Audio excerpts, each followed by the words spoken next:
사실은 처음 계엄 때는 계엄이라는 말 자체를 일본 사람들 대부분 모르니까 탄핵 집회라던가 탄핵에 반대하는 집회라던가 막 그런 것들이 한국에서 많았잖아요. 특히 젊은 사람들이 많이 참여하는 것 보고 축제처럼 하는 것 보고 일본에서는 그런 게 별로 없어서 부럽기도 하고, 일본에서 참여원 선거가 있는데 투표율이 50% 정도거든요. 그 정도로 일본에서는 일단 총리를 직접 뽑을 수 없다는 것도 있고, 법을 붕괴 이후로 잃어버린 30년이라고 하잖아요. 근데 저는 거기서 벗어난 느낌은 지금까지도 없는 것 같고.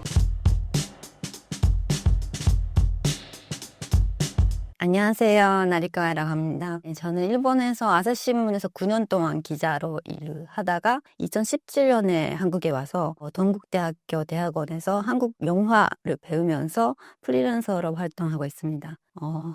프리랜서로는 집필, 강연, 방송 출연 같은 걸 하고 있고, 최근에 지극히 사적인 일본이라는 책을 냈습니다. 네, 잘 부탁드리겠습니다. 최근 대한민국의 계엄령부터 대선까지 일본의 실제 반응은 어떤가요? 사실은 처음 계엄 때는 계엄이라는 말 자체를 일본 사람들 대부분 모르니까 무슨 일인지 모르고, 예를 들어서 아사히신문 서울 지국장 같은 경우에는 계엄이라는 단어를 찾았대요. 그러니까 계엄에 자기가 알고 있는 단어 외에 다른 뜻이 있나라고 생각했을 정도로 계엄 자체가 믿을 수가 없었고, 저도 당황스럽긴 했는데, 하나는 일본에서는 윤석열 대통령이 좀 평가가 높았거든요. 그래서 더 당황스러웠던 것도 있는 것 같고, 그 이후로는 제가 조금 놀랐던 거는 윤석열 대통령 파면 이후에 일본에서 아야는 계속 한국에 있어도 괜찮냐고 막 물어보는 사람들이 많은 거예요. 그래서 처음에 무슨 뜻이지 하고 막 몰랐는데, 알고 보니까 이재명 대통령이 되면 반일 정부가 들어설 것이다 라는 걸 일본에서 좀 경계를 했던 것 같아요.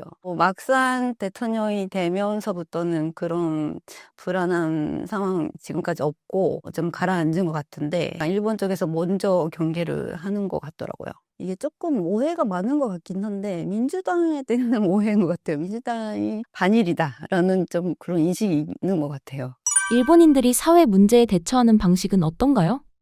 그래서 일본에서 좀 이번에 주목 많이 받았던 거는 탄핵 집회라던가 탄핵에 반대하는 집회라던가 막 그런 것들이 한국에서 많았잖아요. 특히 젊은 사람들이 많이 참여하는 것 보고, 케이팝 아이돌도 나오고 축제처럼 하는 것 보고, 일본에서는 그런 게 별로 없어서 좀 부럽기도 하고, 그런 것들도 많이 화제가 됐었는데, 일본에서는 시위 같은 게 있어도 약간 규모가 한국보다는 작고, 또 좀 보시면 나이 드신 분들이 많아요. 그러니까 일본에서는 안보 투쟁이라든가 학생운동 같은 거는 6, 70년대 활발하게 했었는데, 아직도 그 세대가 계속하고 있는 느낌? 그리고 한 6, 70대? 그 젊은 사람들은 그런 시위 같은 걸 별로 참여를 안 하니까, 약간 분위기가 많이 다르긴 하죠. 특히 젊은 세대가 관심이 없고, 뭔가 불만 같은 거는 있긴 있는데, 포기하는 느낌? 뭔가 얘기를 해봤자, 목소리 내봤자, 이렇게 생각하는 것 같아요. 일본과 비교했을 때 정치 참여에 있어 대한민국 국민이 가지는 특징은 무엇인가요? 모든 면에서 한국 분들은 의견을 표현하는 것 같아요. 불만이든 뭐든. 예를 들어서 선거도 그렇고, 최근에 그 대선 때 투표율이 80% 가까이 됐었거든요. 근데 일본에서 참여원 선거가 있는데, 참여원 선거 보면 투표율이 50% 정도거든요. 그 정도로 일본에서는 일단 총리를 직접 뽑을 수 없다는 것도 있고, 그러니까 한국은 대통령 직접 뽑을 수 있잖아요. 그러니까 그런 차이도 있어서 전체 관심 갖기가 그런 분위기가 별로 없는 것 같아요. 예를 들어서 그 재무성을 해체하라라는 시위가 있긴 있었는데, 작년 말부터 올해 걸쳐서 있었는데, 세금은 많이 내는데 국민들이 돌려받는 게 너무 없다, 아마 그런 식으로 불만을 가진 사람들이 있는 것 같아요. 그래서 그게 꼭 재무서운 책임은 아닌 것 같지만, 그러니까 타깃을 삼고 반대 시위 같은 거를 했었는데, 그렇게 대중적으로 크게 공감받고 막 그런 것 같진 않아요. 그러니까 시위가 있긴 있는데 좀 그게 효과적으로 뭔가 바뀌거나 막 그런 거는 별로 없는 것 같아요. 일본이 시위하는 방식은 어떤가요? 간판 같은 거 막 들고 소리 지르고 확성기 같은 걸로 외치고 막 그런 거는 있는데, 한국처럼 이렇게 콘서트처럼 노래하고 그런 즐거운 분위기는 별로 못 본 것 같아요. 이러한 국민성이 한국의 민주주의 발전에 이바지한 걸까요? 그렇죠. 저는 2017년에 아사시민 그만두고 한국에 대학원 왔는데, 유학 왔는데, 그래서 2016년 가을쯤에 대학원 시험 때문에 왔었거든요. 근데 그때가 딱 그날이, 시험 봤던 그날이 촛불 100만 명 처음 모였던 그 날이었어요. 그래서 그러면서 좀 처음에는 그냥 시청 근처로 갔었는데, 너무 사람이 많아서 좀 무서워서 호텔에 들어가서 TV로 봤는데, 근데 TV에서 자꾸 얘기하는 게 30년 만에 100만 명 모였다, 막 이런 식으로 보도를 하는 거예요. 그래서 30년 전에 뭐가 있었지? 라고 생각하니까 6월 민주항쟁이라는 게 있었고, 그게 1987년에 대통령 선거 직선제를 쟁취한 거잖아요.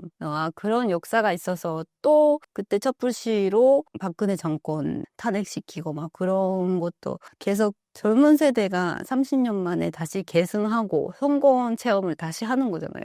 그런 것들이 일본에는 너무 부족한 것 같아요. 안보 투쟁이라던가 막 그런 것들이 저희 같은 세대는 그 부모님 세대인데 실패로 끝난 느낌이거든요. 그래서 뭐 그런 운동한 역사는 있는데 성공한 적이 없다. 그런 느낌이 있어요, 일본은. 최근 일본의 정치 상황은 어떤가요?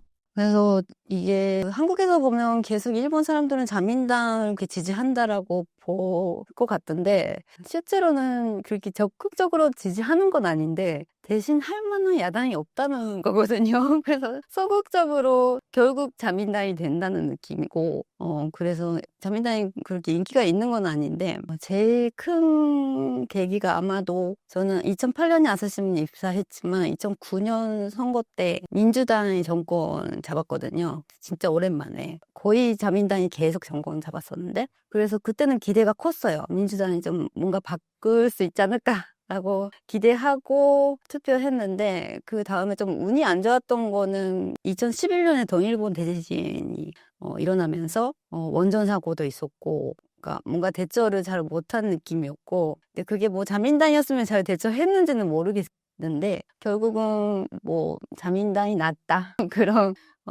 걸로 된 것 같아요. 일본 경제 상황은 어떤가요?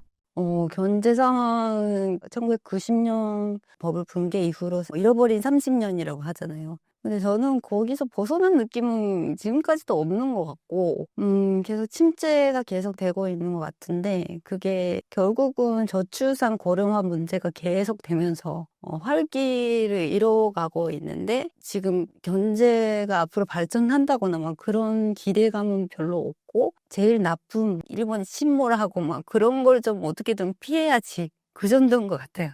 한국인들이 일본의 정치 상황에 대해 잘못 알고 있는 것이 있을까요? 한국에서 보면 일본 정부의 뭐 반침 같은 건 되게 외교적인 면만 보게 되는데, 일본 사람들이 그렇게 외교에 관심이 있는 게 아니라 거의 견제죠. 견제적으로 안정적인 그런 자민당 지지하는 거고, 그렇게 외교적으로 예를 들어서 뭐 헌법 개정이라던가 막 그런 거에 관심이 있는 사람 그렇게 많지는 않고, 그래서 일본 사람들이 그 자민당이 일본 사람들의 대표처럼 느껴지지만 지지하는 이유는 좀 한국 사람들이 생각하는 거랑 좀 다른 것 같아요.